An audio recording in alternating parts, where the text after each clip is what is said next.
zadnjih 2 letih, v bistvu dobro leto, so zdaj vedno bolj aktualne te izginjajoče vsebine oziroma story vsebine. To so pač ti krogci oziroma zdaj na Facebooku kvadratki, ki po 24 urah zginejo.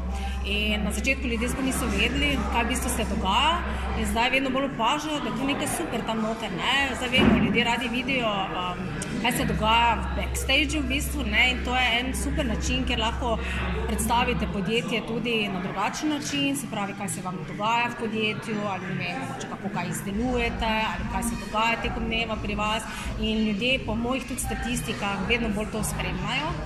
Je pa res, da se tu zdaj nadgrajujejo te stvari in ogromno se da tudi prav oglaševati. Tako da tudi skozi te izginjajoče vsebine, se pravi stories vsebine, zgodbe, lahko tudi promovirate svoje izdelke, naprimer kako se kaj uporablja, imate kakšno novo stvar, novi dogodek, novi produkt, ki ga lahko fenomenalno predstavite skozi te vsebine.